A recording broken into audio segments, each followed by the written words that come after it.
Est-ce que tu as déjà remarqué que moins tu bouges, moins tu as envie de bouger? C'est pas seulement une impression, c'est complètement normal et il y a une réalité biologique assez fascinante derrière ça dont j'ai envie de parler aujourd'hui. Et ça a à voir avec une partie assez méconnue de notre corps. La science apprend tout juste à déceler toutes ses propriétés, ce sont les fascias. Il y a une de mes élèves qui m'a dit cette semaine, qui m'a fait une remarque vachement intéressante. Elle m'a raconté que quand elle s'étire le matin au réveil, elle a l'impression que son corps est gelé. Elle a utilisé ce mot-là. Elle a à peine peut-être 70% de son amplitude maximale. Dès qu'elle essaye de s'étirer, c'est super raide. Et je pense qu'on en a tous fait l'expérience des matins où on a l'impression que notre corps est complètement crispé. Et puis elle me dit que par contre, quand elle fait des étirements plutôt l'après-midi, euh, elle se sent, elle se sent normale en fait, elle se sent plus souple. Et quand elle a fait des étirements le matin au réveil et qu'elle en refait l'après-midi, alors là, l'après-midi, elle se sent 1000 fois plus souple que d'habitude, elle a l'impression d'avoir vraiment son amplitude maximale. Et elle a fait cette observation qui est super pertinente, super intéressante. Et ça a déclenché une discussion assez intéressante entre nous deux au sujet des fascias et de ce qui se passe quand notre corps bouge et quand il ne bouge pas. Alors, qu'est-ce qui se passe exactement? Pour le comprendre, il faut qu'on définisse un petit peu ce que c'est les fascias.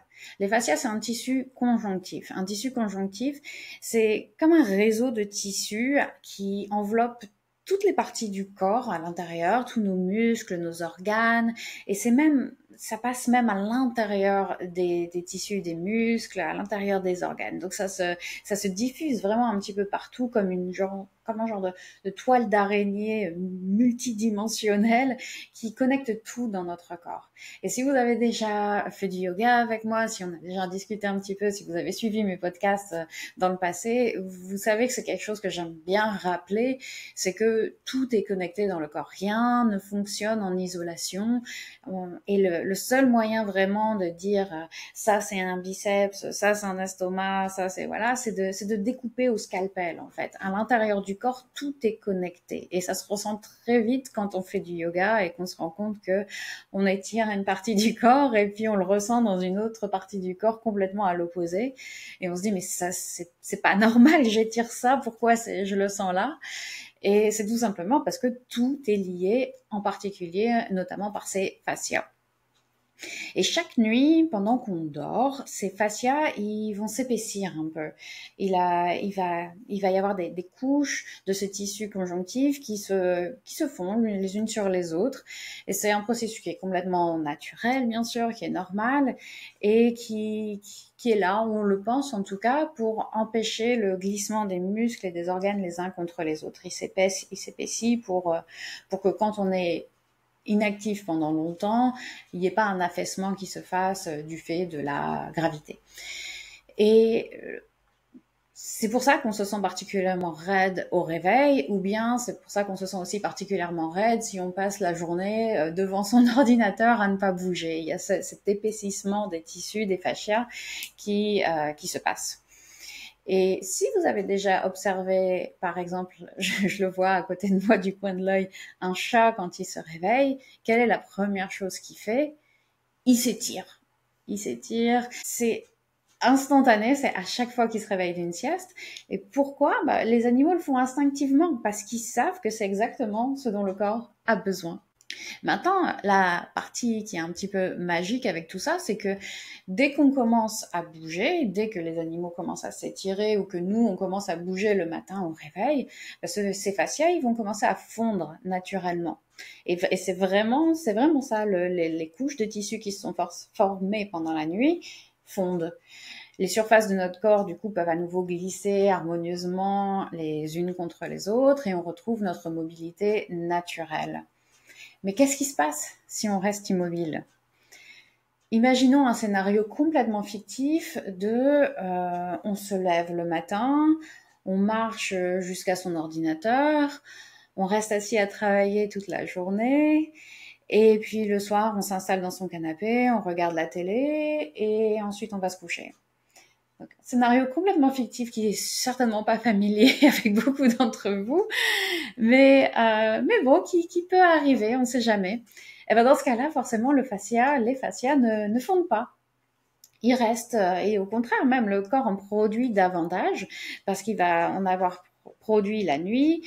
Les fascias restent à leur niveau pendant la journée où ils fondent un tout petit peu et puis il en reproduit la nuit suivante et puis la nuit suivante. Et jour après jour, cette accumulation nous fait nous sentir de plus en plus raides, de plus en plus rigides. On perd progressivement en mobilité, en souplesse et même en aisance simplement dans les mouvements. Et beaucoup d'entre nous vont appeler ça vieillir. Ils vont se dire ah voilà, j'ai 30 ans, je suis vieux maintenant, je suis raide le matin, ou bien voilà. Même, je dis 30 ans parce que j'exagère un peu, mais souvent on entend ça qu'à partir de la trentaine, tout est voilà, tout n'est plus qu'une lente chute vers la mort et et le corps se désagrège petit à petit. Oui, mais il y a quand même quelque chose qu'on peut faire et ça commence avec tout simplement le mouvement, évidemment. Donc, en réalité, le fait de vieillir, c'est simplement souvent le résultat d'un manque de mouvement régulier. Alors pour en revenir à mon élève dont je vous parlais au tout début, le matin, elle se sent donc gelée à cause de cet épaississement qui a eu lieu pendant la nuit. Et puis, elle fait ses petits mouvements de yoga dont on a parlé ensemble. Elle fait sa petite routine du matin. Elle bouge, ses fascias commencent à se dissoudre. Et après, elle fait son yoga l'après-midi, une autre petite séance l'après-midi. Et elle se sent encore plus souple que si elle avait rien fait le matin parce qu'elle n'a plus à se débarrasser de toute cette rigidité accumulée pendant la nuit. Elle l'a déjà fait le matin, tout simplement. Donc, ce que j'ai envie que vous reteniez aujourd'hui, c'est pas nécessairement faites du yoga 5 fois par jour, mais juste de bouger régulièrement pour ne pas rouiller. Si vous voulez pas vous sentir rouillé, si vous voulez pas vous sentir de plus en plus raide, de plus en plus immobile, si vous voulez pas perdre en aisance dans les mouvements, il suffit simplement de bouger un peu souvent. Quand je dis bouger, c'est vraiment pas nécessairement de faire un marathon, de faire voilà 5 séances de yoga par jour, ou puis faire du crossfit ou ce que vous voulez. Je parle simplement d'intégrer du mouvement dans votre quotidien, même en petite dose. Et ça peut être d'aller marcher à la pause déjeuner, ça peut être de faire votre petite séance de yoga le matin. Donc, j'aime particulièrement le matin du coup parce que voilà, ça permet de se débarrasser de cette accumulation de fascia pendant la nuit. Mais si vous le faites à un autre moment de la journée, ça marche aussi très très bien. Et je vais appuyer sur ma philosophie qui est un peu souvent qui vaut 1000 fois plus que de faire beaucoup rarement. Et avec cette idée du fascia qu'on connaît bien maintenant, du coup, on comprend pourquoi. On comprend pourquoi une séance de yoga toutes les 2 semaines, ça va pas vous débarrasser de toute cette accumulation de rigidité au fil des jours et des nuits. Alors voilà, avant de partir, j'aimerais vous proposer un petit défi que demain matin, avant même de prendre votre café, vous prenez 2 minutes pour vous étirer. Juste 2 minutes pour vous étirer un peu dans tous les sens et sentir votre corps se réveiller. Si vous voulez de l'inspiration, dans ma chaîne YouTube, j'ai plein de mini-vidéos de 5-10 minutes que vous pouvez tenter, que vous pouvez essayer et dérouler votre tapis et faites un petit peu de mouvement.